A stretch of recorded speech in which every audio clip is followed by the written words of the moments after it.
This isn't just a dirty car. Let's be honest, it's a cry for help. It's been neglected, beaten up by the weather, and pretty much forgotten. But that all ends today. We are about to take this disaster on wheels through a full-blown, professional-grade detail. This is more than a quick wash, it's a step-by-step resurrection.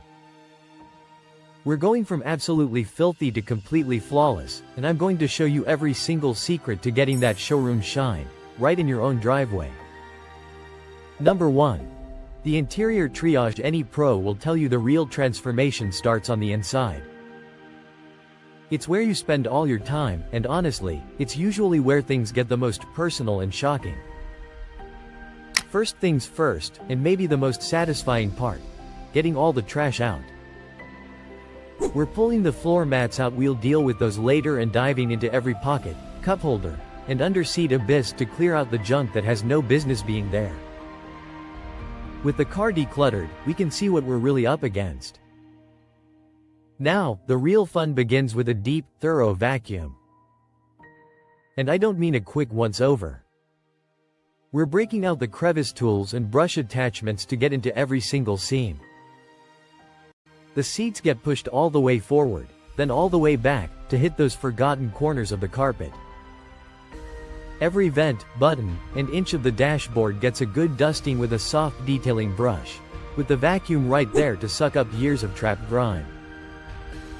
Now that the loose dirt is gone, it's time to fight the sticky stuff on the hard surfaces: the dashboard, center console, and door panels. We spray an all-purpose interior cleaner onto a microfiber towel, never directly on the surface itself. This little trick keeps you from getting overspray on your windows and electronics.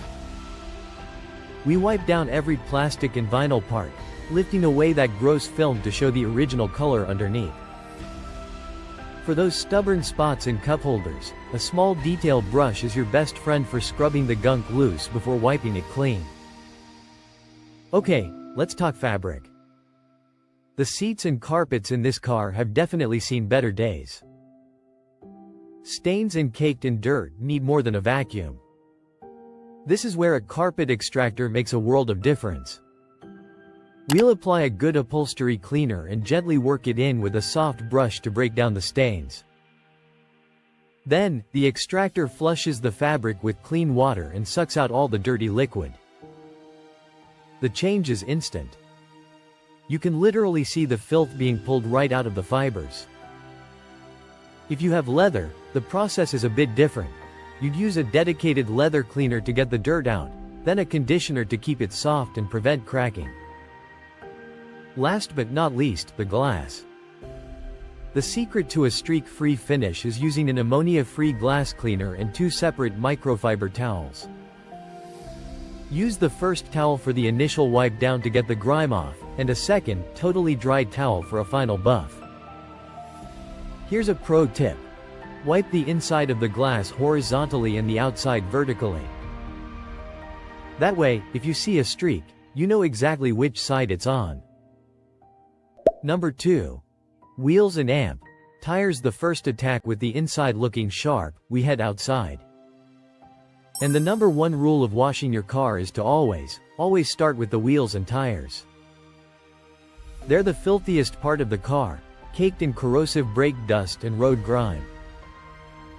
If you wash them last, you're just going to splash all that muck onto your clean paint. First, give the wheel and tire a good rinse. Then, spray on a generous amount of a dedicated wheel cleaner.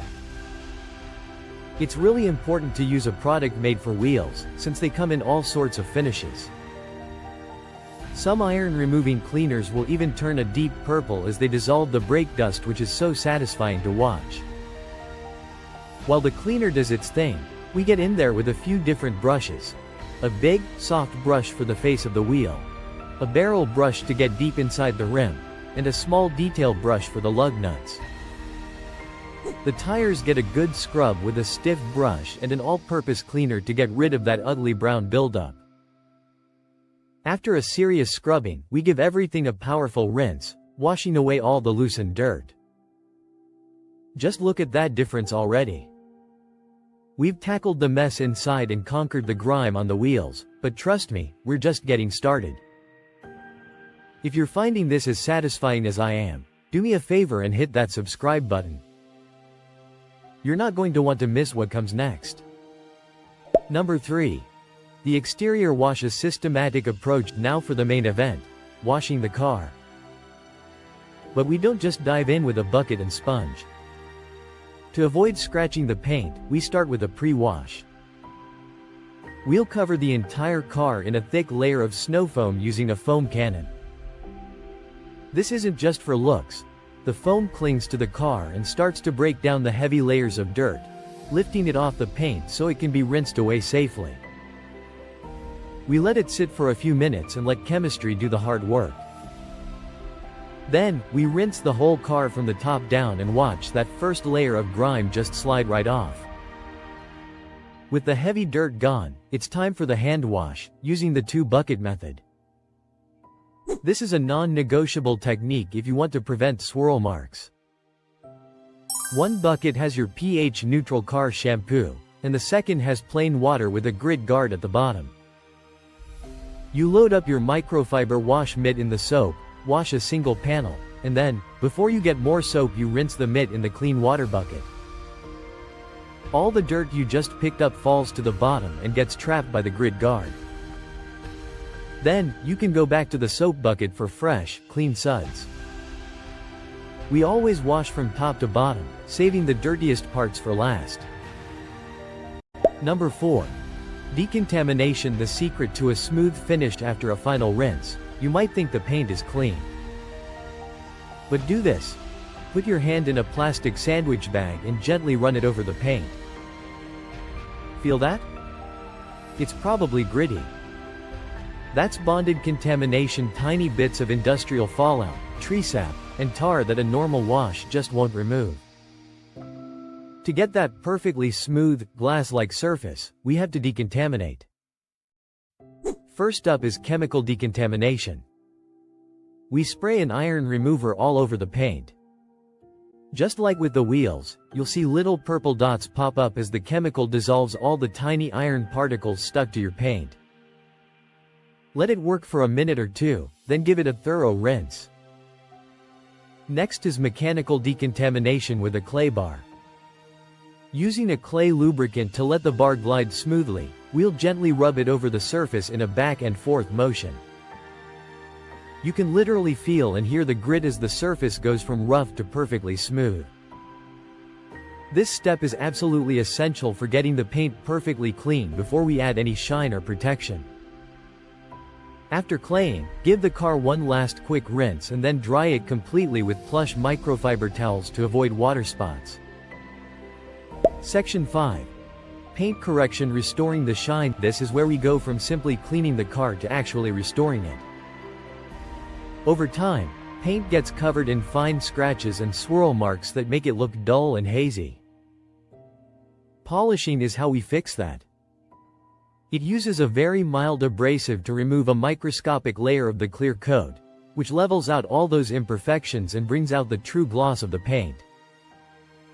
You can do this by hand, but for the best results, a machine polisher is the way to go. We'll put a little polishing compound on a foam pad, spread it over a small 2x2 foot section, and then slowly work it into the paint.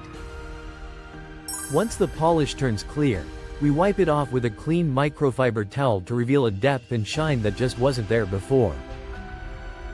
This is easily the most impactful step you can take to make a car look incredible.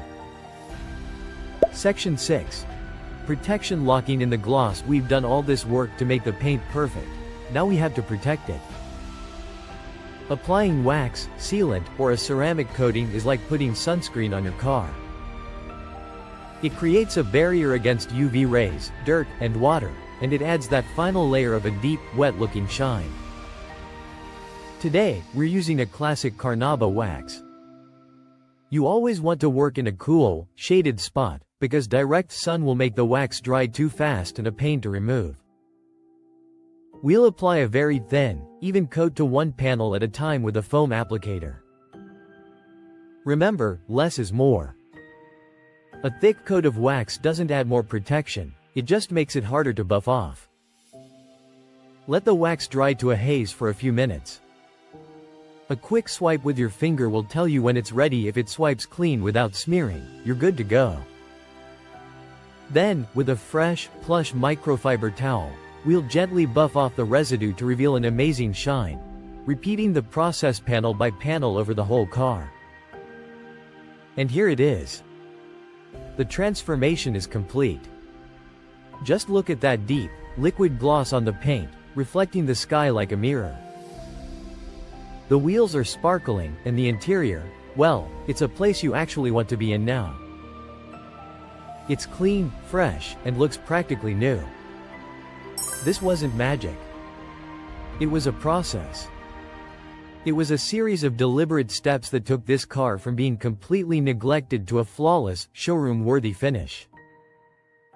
We cleaned, we decontaminated, we polished, and we protected. By following these steps, the deep interior clean, the wheel and tire attack, the 2-bucket wash, the full decontamination, and the final protection, you can get these exact same results. It takes a little time and effort, but the payoff is huge. You're not just making your car look amazing, you're protecting your investment. Thanks for joining me on this incredible transformation. If you learned something today or just enjoyed watching this car come back to life, give this video a thumbs up and make sure you're subscribed so you don't miss what's next. Let me know in the comments what you thought of this turnaround. Until next time, keep it clean.